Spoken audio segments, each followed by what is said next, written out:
Normalmente, quando se marca um primeiro encontro, a gente espera que a pessoa seja legal e ficamos ansiosos para dar certo, né?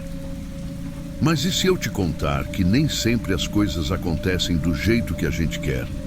Meu nome é Mariana e o que eu vou contar agora é um relato real que ainda me causa arrepios. Foi a experiência mais aterrorizante da minha vida. Tudo começou em um desses aplicativos de namoro que muita gente usa hoje em dia. Depois de semanas me sentindo sozinha, decidi criar um perfil. Não demorou muito para que um cara chamado Rafael começasse a puxar assunto. Ele parecia perfeito, simpático, educado e com um sorriso cativante na foto de perfil. A gente conversou por algumas semanas e ele parecia tão interessante que achei que valia a pena conhecê-lo. Minhas amigas até tentaram me convencer a marcar o encontro em um lugar público, mas eu insisti em convidá-lo para minha casa. Vai ser mais tranquilo, pensei. Na época, eu morava sozinha em um apartamento no centro de Campinas e nunca imaginei que algo pudesse dar errado.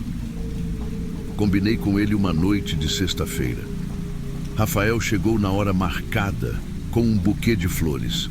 A primeira impressão foi ótima. Ele parecia tão gentil quanto nas mensagens.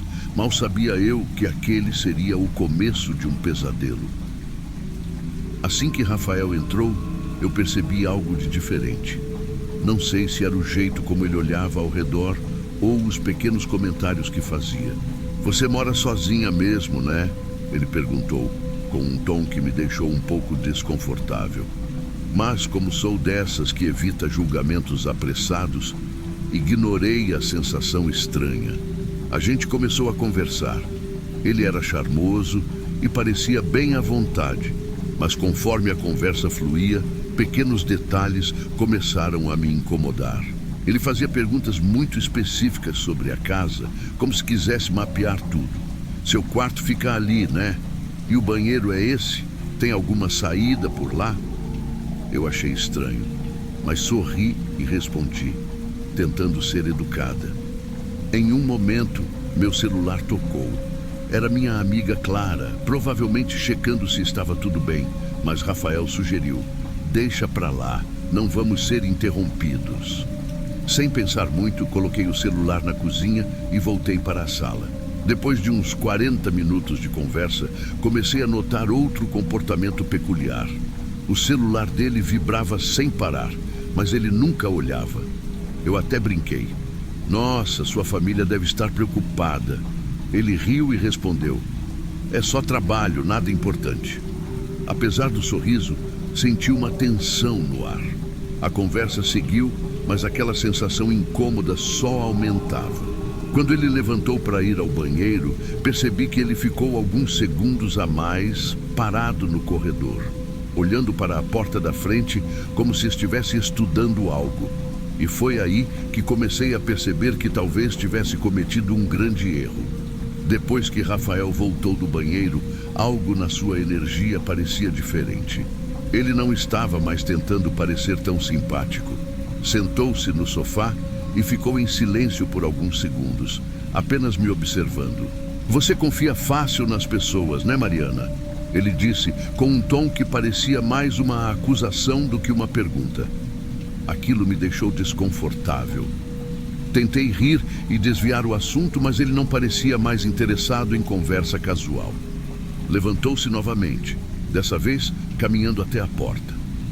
Trancada, ele murmurou, como se estivesse falando com ele mesmo. O quê? Perguntei, tentando esconder o nervosismo. Nada não, ele respondeu, com um sorriso que já não parecia amigável. Foi então que ele se aproximou, ficando muito perto de mim e disse, você sabia que as pessoas podem esconder quem realmente são por muito tempo? Às vezes, até por toda a vida. O tom sombrio e a maneira como ele olhava para mim fizeram meu coração disparar. Levantei-me, fingindo calma, e perguntei se ele gostaria de mais um pouco de vinho. Ele assentiu e eu fui até a cozinha, tentando desesperadamente pensar em uma saída. Enquanto enchia sua taça, ouvi o som claro de uma chave girando na fechadura. Meu estômago gelou. Corri de volta para a sala e vi Rafael segurando a chave da porta. Agora ninguém entra, ninguém sai, ele declarou, ainda sorrindo, mas com um olhar que parecia insano. Tentei manter a calma, perguntando por que ele estava agindo assim, mas ele apenas respondeu: porque eu posso. Aquele foi o momento em que percebi que estava completamente sozinha com alguém que podia ser muito perigoso. Precisei pensar rápido. Não tinha como enfrentar Rafael fisicamente, então decidi que a melhor estratégia era ganhar tempo e tentar manter o controle da situação. Me sentei no sofá, fingindo tranquilidade. Olha, Rafael, eu não sei o que está acontecendo, mas a gente pode conversar, certo? Seja o que for, eu posso ajudar. Ele riu, uma risada baixa que fez minha pele arrepiar. Ajudar? Mariana, você não entende. Eu já sei tudo sobre você. Esse apartamento, suas redes sociais, até onde você trabalha. Você confiou demais. Eu só estou aqui para provar um ponto. Nunca confie em estranhos. Eu senti as lágrimas se formando nos meus olhos, mas me forcei a não chorar. Perguntei: e o que acontece agora? Ele não respondeu, apenas pegou um copo de vinho e sentou-se na minha frente, como se estivesse analisando minha reação. Enquanto ele parecia relaxado, olhei de relance para a cozinha, onde meu celular estava. Eu precisava de uma distração, então continuei conversando. Sabe, Rafael, você parece muito inteligente, mas isso que você está fazendo, por que comigo? Por que agora? Ele sorriu de novo, mas parecia estar gostando de me ver nervosa. Porque você é igual a todos os outros, sempre confiando, sempre achando que o mundo é um lugar seguro, não é? Aproveitando que ele estava focado em sua própria voz, comecei a planejar. Precisava do celular. Com uma voz baixa e quase falando comigo mesma, eu disse: se eu sair viva dessa, prometo contar essa história. Quem sabe alguém que esteja ouvindo agora não aprenda algo. Aliás, já curtiu o vídeo e se inscreveu no canal? Era uma frase solta, mas serviu para me manter no controle da minha mente. Eu não podia ceder ao medo. Levantei, fingindo que ia buscar mais vinho, mas sabia que aquela seria minha única chance. Caminhei até a cozinha com o coração batendo tão forte que parecia que Rafael poderia ouvir. Minhas mãos suavam, mas eu precisava agir rápido. Peguei a garrafa de vinho como desculpa e, ao mesmo tempo, deslizei o celular para dentro da manga do moletom. A adrenalina fazia minha mente trabalhar a mil. Eu precisava sair dali. Enquanto voltava para a sala, sentia os olhos dele fixos em mim, como se pudesse adivinhar o que eu estava tentando fazer. O que você tem aí? Ele perguntou de repente, levantando-se do sofá. Nada, só o vinho, respondi, tentando parecer natural. Mas ele não acreditou. Foi quando derrubei a garrafa de propósito. O som do vidro quebrando ecoou pela sala, e Rafael olhou para baixo por um instante. Era a distração que eu precisava. Corri em direção à porta, puxando o celular para tentar mandar uma mensagem rápida para minha amiga Clara. Digitei SOS e enviei sem nem conferir se tinha sido entregue. Cheguei à porta e vi que ele tinha colocado a chave no bolso. Eu estava sem saída. Virei-me e Rafael já vinha em minha direção com um sorriso sombrio. No impulso, peguei uma luminária pesada da mesa ao lado e joguei com toda a força em sua direção. Ele se desequilibrou e caiu gemendo de dor. Esse foi o momento que precisei para enfiar a mão no bolso dele, pegar a chave e destrancar a porta. Corri para fora gritando por socorro. A rua estava escura, mas eu continuei correndo, sem olhar para trás. Cheguei a um bar próximo, onde algumas pessoas me ajudaram a chamar a polícia. Eles chegaram rápido, mas quando voltaram ao meu apartamento, Rafael já tinha desaparecido. Depois daquela noite, minha vida nunca mais foi a mesma. A polícia disse que Rafael usava documentos falsos e já estava sendo procurado em outros estados por crimes semelhantes. Eles tentaram me tranquilizar, mas eu sabia que ele ainda estava solto. E isso era o suficiente para me manter em constante alerta.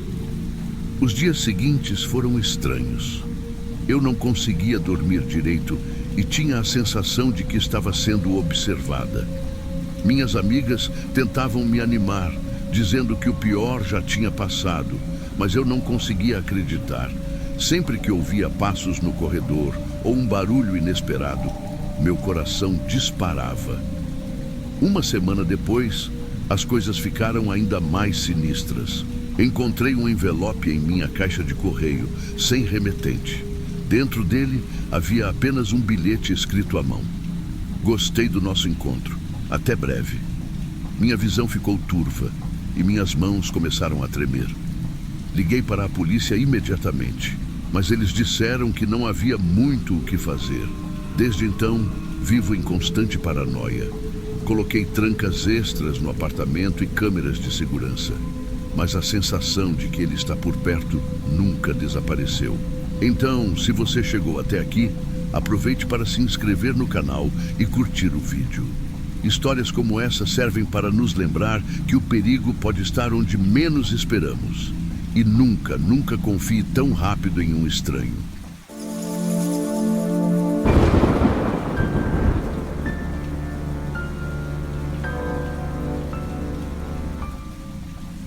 O que vou contar para vocês, sem sombra de dúvida, é a história mais triste e aterrorizante que já aconteceu comigo.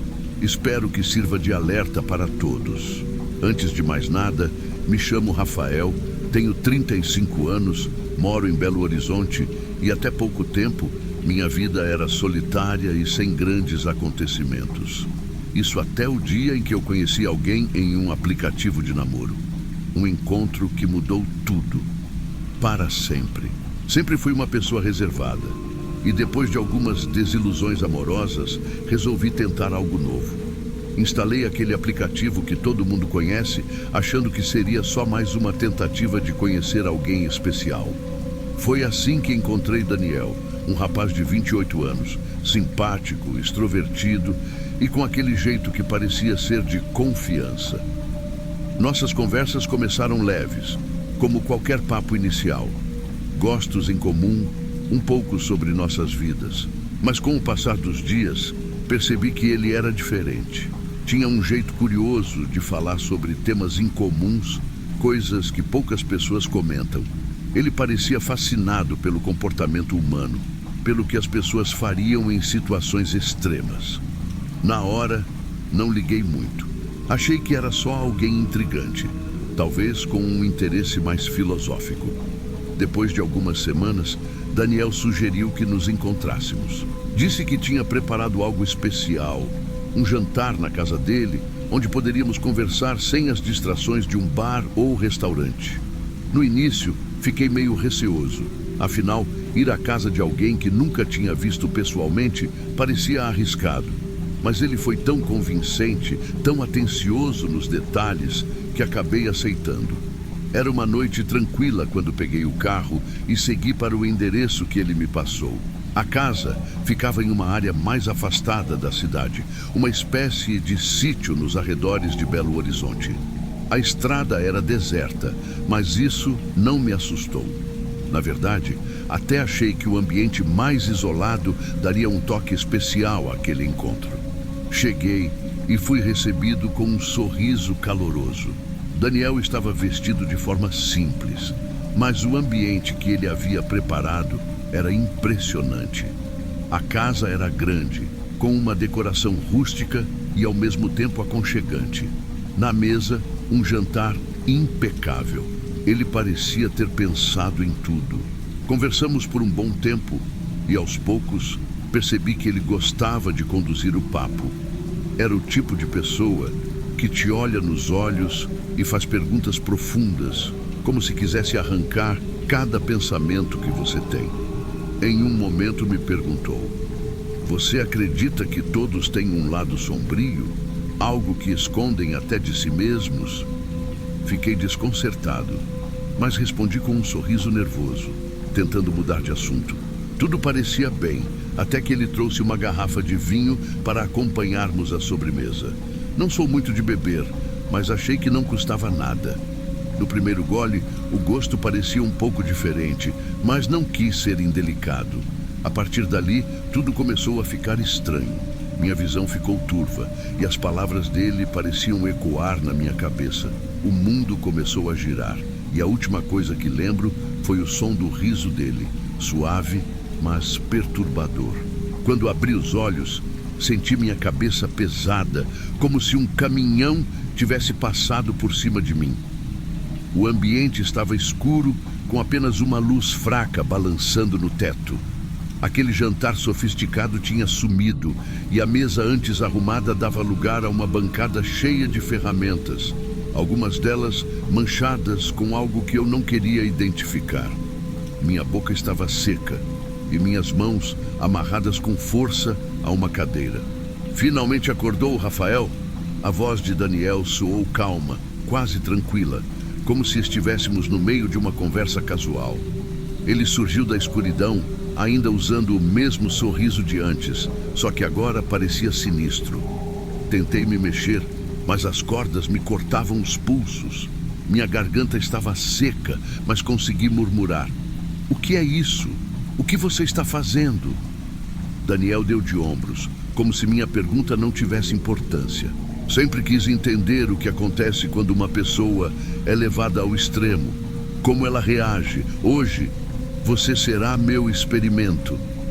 O pavor tomou conta de mim. Tentei lutar, gritar, mas era inútil. Ele pegou uma faca e começou a passar a lâmina contra a mesa, fazendo um barulho que me arrepiava. Eu sempre acreditei que todos nós temos um lado sombrio. Mas alguns de nós, Rafael, alguns de nós abraçam isso. Comecei a implorar, prometendo que não contaria nada a ninguém, que só queria ir embora, mas ele apenas riu. O que aconteceu depois foi um borrão de medo, dor e horror. Não sei como consegui me manter consciente enquanto ele fazia coisas que jamais esquecerei.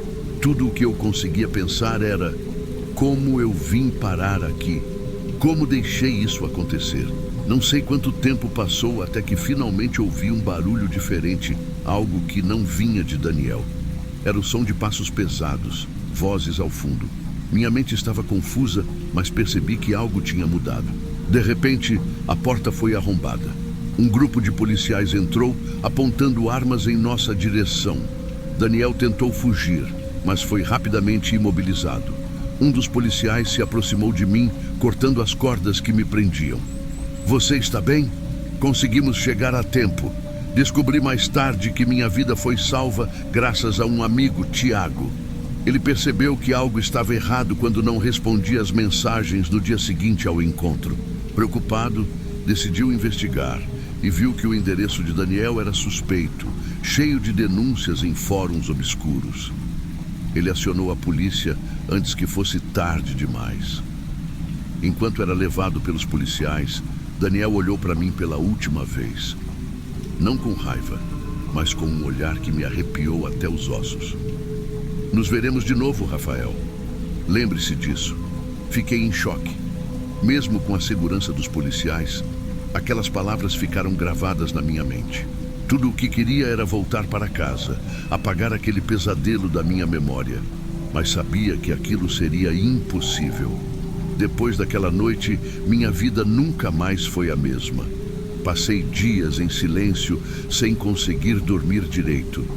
As imagens do que aconteceu na casa de Daniel voltavam à minha mente como pesadelos constantes. A polícia tentou me ajudar, mas não havia muito o que fazer, além de registrar o caso e garantir que ele fosse preso. Ainda assim, a sensação de que algo pior estava por vir me assombrava. A história ganhou destaque na mídia. Canibal de Belo Horizonte era o apelido que deram a Daniel. Descobriram que ele já havia feito outras vítimas antes, mas nunca deixava rastros. Eu tive sorte, uma sorte que ainda não sei se mereço. Com o tempo, tentei encontrar uma forma de lidar com o trauma. Decidi compartilhar minha história para alertar outras pessoas. Foi assim que cheguei até aqui contando para vocês, porque acredito que histórias como essa podem salvar vidas. Se você também acha importante falar sobre segurança em encontros online, aproveite agora para curtir este vídeo e se inscrever no canal. Essa é uma maneira de garantir que mais pessoas fiquem atentas e evitem situações como a que vivi. Mas o impacto foi além do que eu imaginava. Amigos se afastaram, alguns por não saberem lidar com o que aconteceu e outros por medo. Minha vida nunca voltou ao normal. Sempre que vejo uma mensagem de alguém desconhecido ou entro em um aplicativo, um arrepio percorre meu corpo. O que aconteceu naquela noite nunca vai embora completamente. Mesmo com Daniel atrás das grades, ainda sinto que ele está comigo. Suas últimas palavras, "nos veremos de novo", ecoam na minha mente como uma promessa sombria. Ele foi condenado à prisão perpétua, mas isso não me trouxe o alívio que eu esperava. Talvez porque a verdadeira prisão seja a minha própria mente, onde carrego as cicatrizes do que vivi. A mídia eventualmente esqueceu o caso e novas tragédias tomaram seu lugar nas manchetes. Mas para mim, cada dia é uma luta para não sucumbir ao medo e à paranoia. Já não confio em ninguém, nem mesmo em mim mesmo. Às vezes acordo no meio da noite com a sensação de que ele está ali, observando, esperando. Ainda me pergunto como fui parar naquela situação. Será que fui ingênuo? Ou será que, como Daniel dizia, todos nós temos um lado sombrio que, de alguma forma, nos atrai para o perigo? Deixo este relato como um alerta. Não se deixe enganar pelas aparências, pelos sorrisos fáceis ou palavras gentis. Às vezes, o verdadeiro perigo está onde menos esperamos. E lembre-se, o mal não vem com avisos. Se você chegou até aqui, fique atento. Cuide de si e de quem você ama, porque histórias como a minha podem acontecer com qualquer um.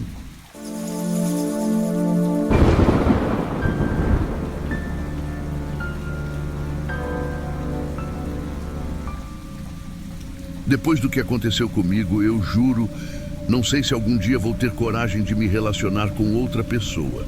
É como se o simples ato de confiar em alguém tivesse se tornado impossível. Mas eu quero que você ouça essa história até o final, porque quem sabe pode até te salvar. Antes de mais nada, deixa eu me apresentar. Meu nome é Mariana, tenho 29 anos, sou formada em administração e sempre fui o tipo de pessoa que acredita no lado bom dos outros. Talvez por isso eu tenha sido tão vulnerável. Hoje eu vou contar para vocês o relato mais aterrorizante da minha vida. Algo que me mudou para sempre. Tudo começou num dia comum, como qualquer outro. Eu estava no celular, navegando no Tinder. Quem nunca, né? Às vezes é só para passar o tempo. Às vezes a gente realmente quer conhecer alguém especial. E foi aí que apareceu ele, Daniel. A foto de perfil era impressionante. Ele tinha um sorriso encantador, daqueles que fazem você pensar: nossa, parece um cara bacana. Daniel era simpático, atencioso e parecia ter interesse genuíno em mim.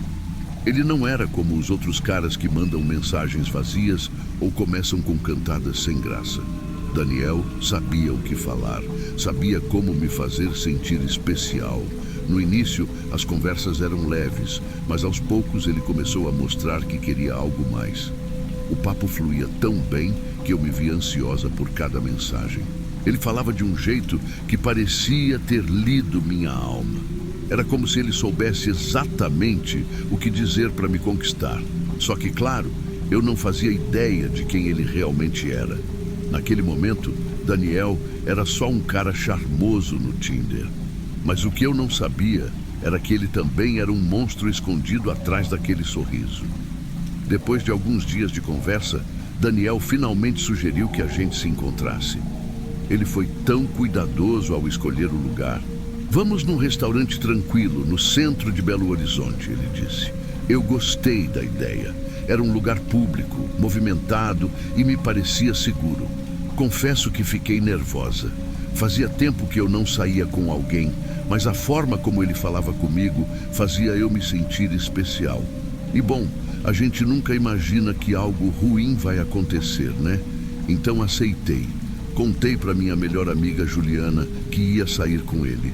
Ela ficou feliz por mim, mas não deixou de soltar aquele aviso que toda amiga dá. Mari, toma cuidado, hein? Esses aplicativos podem ser perigosos. Eu ri, desconversei, mas prometi que ia avisar ela assim que chegasse no restaurante. Era o mínimo que eu podia fazer. A gente combinou de se encontrar às 8 da noite. No dia, me arrumei com o maior cuidado. Escolhi um vestido azul que eu adorava, fiz uma maquiagem leve e fiquei me olhando no espelho, tentando conter o nervosismo. Antes de sair, recebi uma mensagem dele. Te encontro lá, mal posso esperar para te ver. Aquilo me deu um frio na barriga, mas também me animou. Cheguei no restaurante uns 10 minutos antes do combinado. O lugar era bonito, cheio de luzes aconchegantes e mesas bem decoradas. E lá estava ele. Quando vi Daniel pessoalmente pela primeira vez, quase não acreditei. Ele era ainda mais bonito que nas fotos. Alto, cabelos bem cortados e aquele sorriso que parecia capaz de derreter qualquer insegurança. Ele me cumprimentou com um abraço e perguntou se eu queria sentar numa mesa mais reservada. Claro, parecia perfeito. Conversamos, rimos e eu me senti completamente à vontade. Ele era encantador, como se não existisse mais ninguém naquele lugar além de nós dois. E foi aí que ele sugeriu algo. Que tal a gente estender a noite em um lugar mais tranquilo? Conheço um hotel perto daqui que tem um bar super bacana. Eu hesitei por um momento. Juliana tinha me avisado. Mas Daniel era tão convincente, tão charmoso, que eu simplesmente não consegui dizer não. Quando ele sugeriu o bar do hotel, eu confesso que fiquei dividida. Uma parte de mim dizia que não havia nada de errado nisso. Afinal, a gente tinha se dado tão bem no jantar, mas outra parte, mais tímida, parecia sussurrar. Será que é uma boa ideia? Acabei concordando, tentando ignorar aquele leve desconforto. Ok, vamos, respondi com um sorriso nervoso. Ele pagou a conta sem hesitar e caminhamos juntos até o carro dele, estacionado perto do restaurante. Durante o trajeto, ele continuou a conversa como se tudo fosse natural, como se já nos conhecêssemos há anos. O hotel não ficava muito longe. Era um lugar elegante, mas discreto, quase escondido entre prédios maiores. Quando entramos, ele foi direto à recepção e trocou algumas palavras com o atendente. Vamos pegar uma mesa perto da varanda, ele disse, com aquele tom calmo e confiante que fazia parecer que tudo estava sob controle. Ao chegar no bar, percebi que estava praticamente vazio. A música ambiente era suave e as luzes baixas. Ele me puxou para uma mesa no canto, longe da visão de quem entrava. Assim é mais tranquilo, né? Ele comentou com um sorriso que deveria me tranquilizar, mas por algum motivo me deixou tensa. A gente pediu 2 drinks e ele começou a falar sobre viagens que gostaria de fazer, lugares que amava visitar. Eu tentava prestar atenção, mas algo estava errado. Era como se o ambiente, tão bonito e aconchegante, tivesse começado a me sufocar.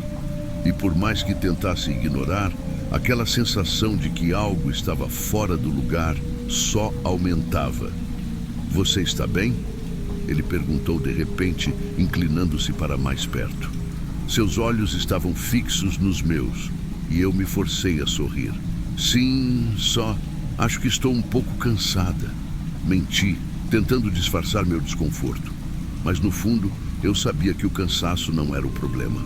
Daniel percebeu minha hesitação e, como se tivesse ensaiado, sugeriu. Quer descansar um pouco? Podemos subir para um dos quartos e conversar com mais privacidade. Ele falava de um jeito tão natural, como se fosse a coisa mais comum do mundo. E naquele momento, eu fiquei sem palavras. Não sei, acho que já está tarde, respondi tentando ser educada, mas ele insistiu. Só um pouco, prometo que te levo em casa depois. Você vai se sentir melhor. Algo nos olhos dele me fez hesitar. era um olhar firme, como se não aceitasse um não como resposta. Relutante, eu concordei. Subimos pelo elevador até um andar mais alto. Ele abriu a porta de um quarto que parecia simples, mas confortável.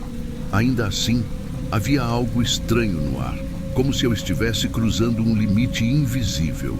Quando entrei, senti um arrepio na espinha, mas tentei ignorar. Talvez fosse só paranoia. "Quer um pouco de água?" ele perguntou, indo até uma pequena mesa onde havia uma garrafa e copos. Eu assenti e ele me entregou o copo com um sorriso. Fiquei ali, parada perto da porta enquanto ele parecia relaxado, quase casual. Foi quando eu vi. Na mesa ao lado da cama, havia algo que não deveria estar ali. Uma carteira de identidade. E pela foto, não era a dele. Meu coração começou a acelerar. "De quem é isso?" perguntei, tentando parecer calma. Ele olhou para mim e o sorriso desapareceu. Por um instante, parecia que ele não sabia o que dizer. Mas então, algo no rosto dele mudou. A expressão amistosa deu lugar a algo frio, quase cruel. "Curiosa, né?" ele disse, dando um passo na minha direção. Quando ele deu aquele passo em minha direção, meu corpo agiu antes da minha mente. Eu gritei, empurrei a mesa entre nós e corri na direção da porta. Mas Daniel foi mais rápido. Ele me segurou pelo braço, me puxando com uma força que me tirou do chão. Foi nesse momento que eu soube. Ou eu lutava, ou não sairia viva dali. Lutei como pude. Arranhei, chutei, gritei. Tudo o que passava pela minha cabeça era sobreviver. Não sei por quanto tempo aquilo durou, mas de repente um barulho ensurdecedor ecoou pelo quarto. A porta foi arrombada. Alguém havia chamado a segurança do hotel. Daniel tentou resistir, mas 2 seguranças o dominaram. Ele me olhou com um ódio gelado, como se estivesse prometendo que aquilo não acabaria ali. Eu desabei no chão, chorando, enquanto tudo ao meu redor parecia girar. No hospital, horas depois, conheci o detetive Renato. Ele era alto, com uma postura firme, mas tinha um olhar empático que parecia dizer que eu podia confiar nele. "Mariana, você foi muito corajosa. Agora precisamos da sua ajuda para pegar esse homem de vez", ele disse. Renato explicou que Daniel era suspeito de estar ligado a outros casos de desaparecimento envolvendo mulheres. "Você teve sorte", ele disse, sem rodeios. "A maioria das vítimas que encontramos não teve a mesma chance." Eu contei tudo o que sabia, desde o primeiro contato no Tinder até o momento em que ele foi preso. Renato e sua equipe começaram a conectar as peças. Havia um padrão claro. Daniel escolhia hotéis isolados, usava nomes falsos e sempre agia com um cuidado quase obsessivo. "O problema", Renato explicou, "é que ele não vai ficar preso por muito tempo, já que só temos as acusações de agressão contra ele. Precisamos ligá-lo aos outros crimes antes que seja tarde demais." Renato e sua equipe mergulharam de cabeça na investigação. Eles revisaram registros de hotéis, conversaram com funcionários e cruzaram informações de desaparecimentos em Belo Horizonte e cidades próximas. A cada novo dado, o padrão ficava mais evidente, mas ainda faltava algo, uma prova concreta que ligasse Daniel aos outros crimes. Enquanto isso, eu tentava retomar minha vida, mas era difícil.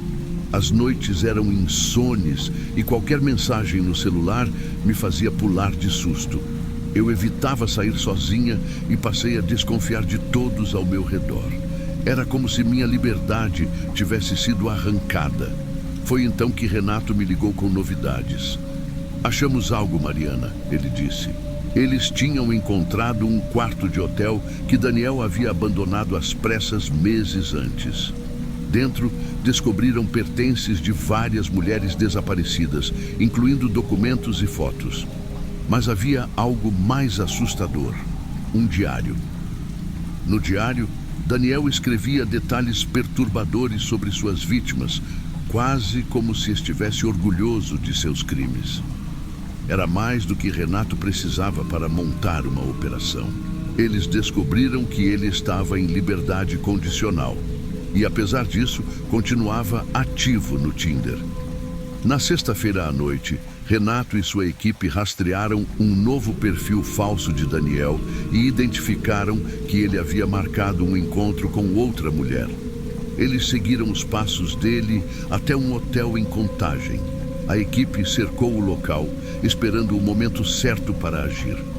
No entanto, Daniel percebeu algo. Ele desconfiou da movimentação e, em um ato desesperado, tentou fugir com a mulher. Foi aí que tudo explodiu. Gritos, correria e Daniel correndo pelas ruas, sendo perseguido por policiais. Ele estava encurralado.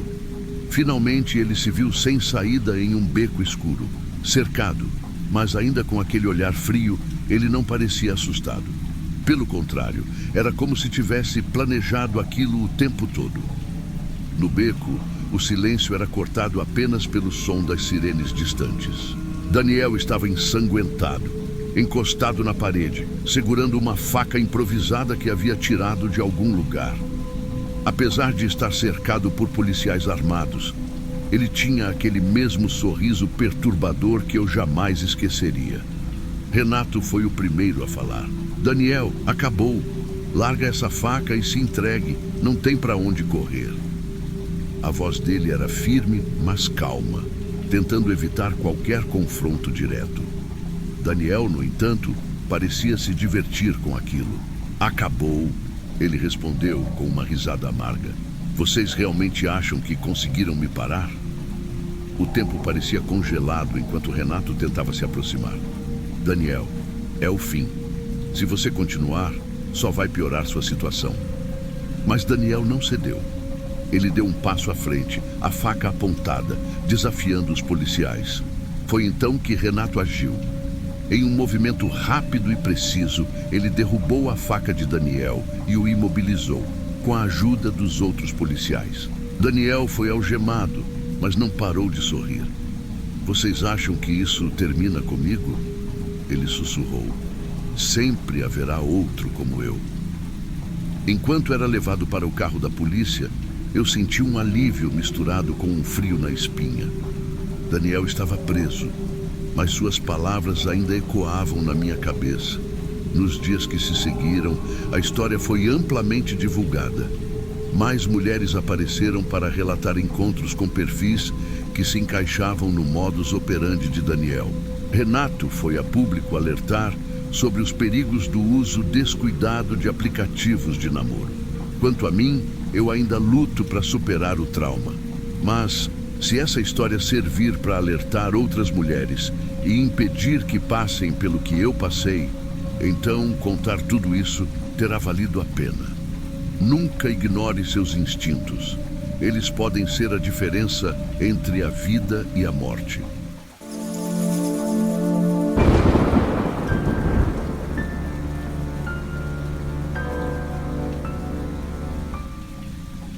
Eu nunca pensei que estaria aqui contando essa história para vocês. O que aconteceu comigo não foi só um susto, foi um verdadeiro pesadelo. Acreditem ou não, essa é uma daquelas histórias que a gente sempre acha que só acontece com os outros, até que um dia acontece com você. Meu nome é Renato e sou de Campinas, interior de São Paulo. Sempre fui meio tímido, sabe? Não era muito de sair ou de conhecer gente nova pessoalmente. Então, quando conheci a Carla numa rede social, parecia que o universo estava finalmente dando uma chance para mim. Ela era perfeita, bonita, engraçada, sabia conversar. Parecia que a gente se entendia sem esforço. Foram 2 meses de conversas, áudios, mensagens durante o dia inteiro. Aos poucos fui me apegando. A ideia de encontrar Carla em pessoa começou a surgir e, para ser sincero, eu estava empolgado. Finalmente tinha encontrado alguém especial. Ela sugeriu um lugar para o nosso primeiro encontro. Um sítio nos arredores de Jaguariúna, um lugar isolado, mas, segundo ela, tranquilo e privado. Meus amigos acharam estranho. Renato, toma cuidado, você nem conhece ela de verdade, disseram. mas eu estava tão envolvido que ignorei.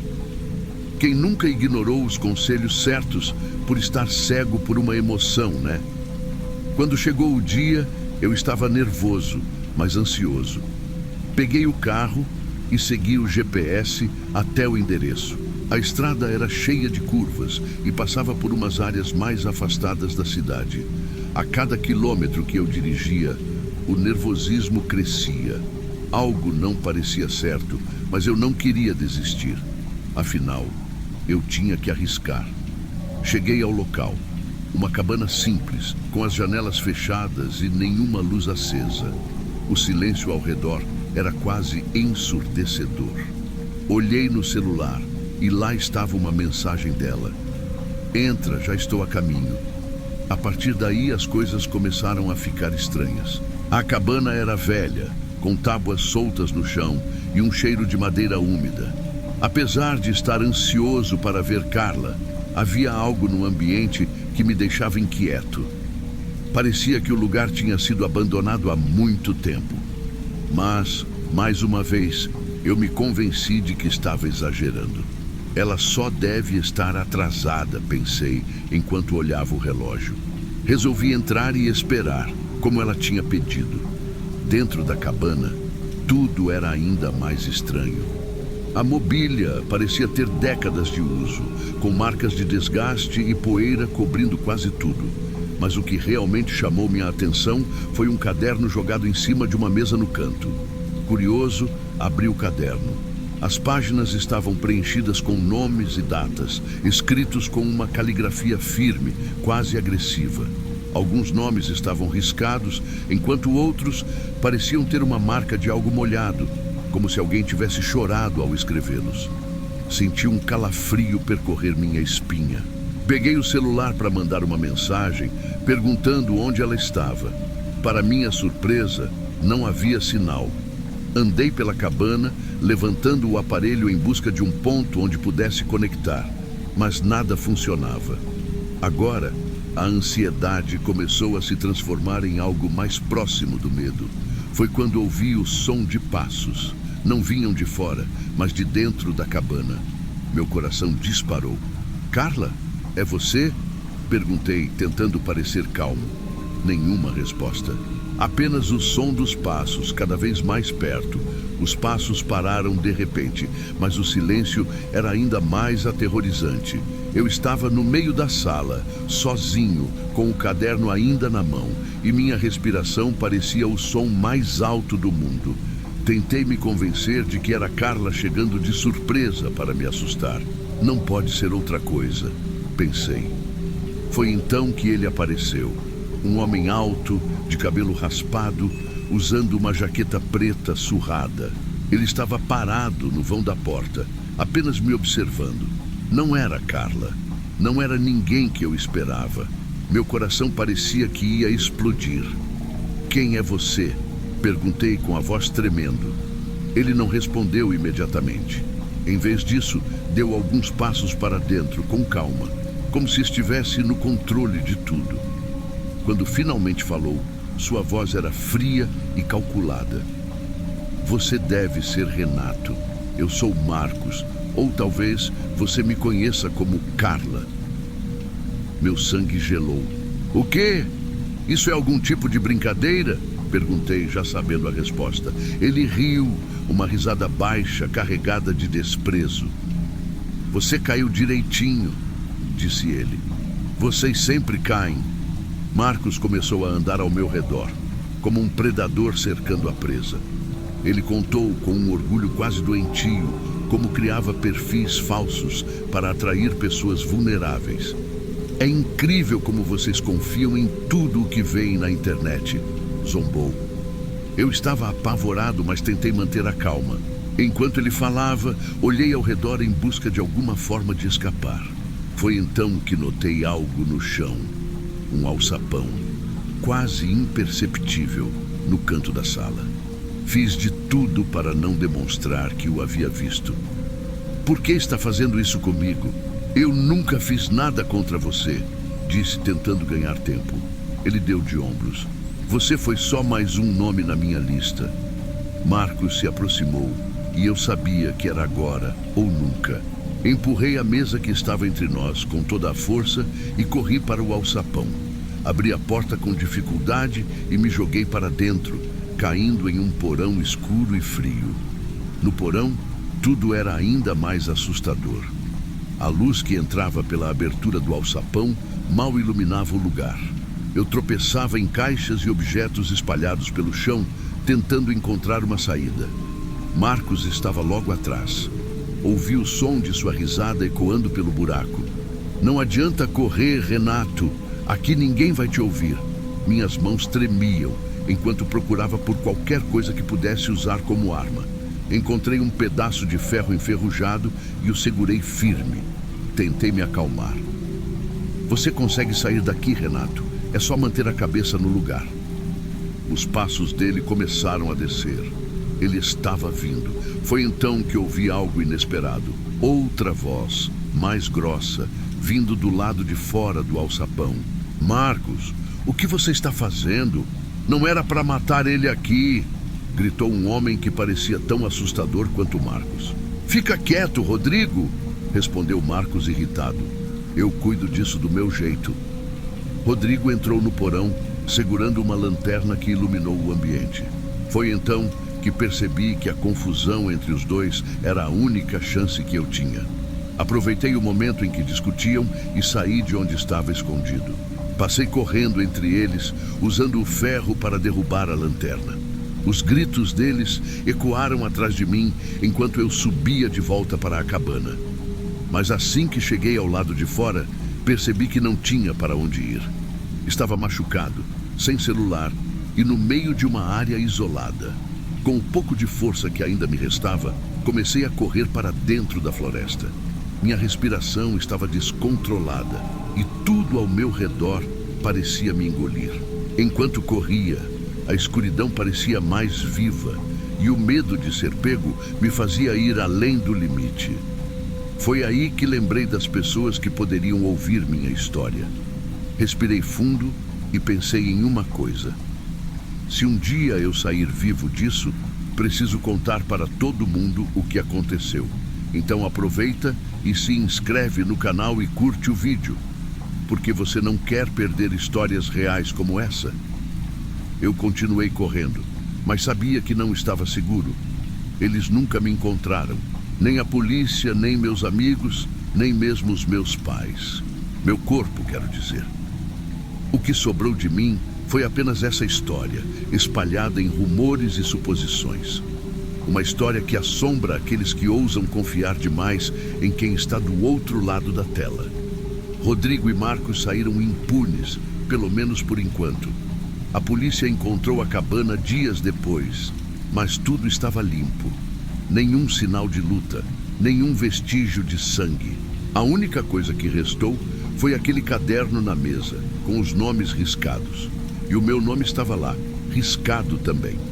Um mês depois, alguém tentou acessar o meu celular, provavelmente para apagar os registros. Mas o que eles não esperavam é que algumas mensagens já estavam sincronizadas na nuvem. E uma delas foi a última coisa que enviei antes de tudo. Cheguei.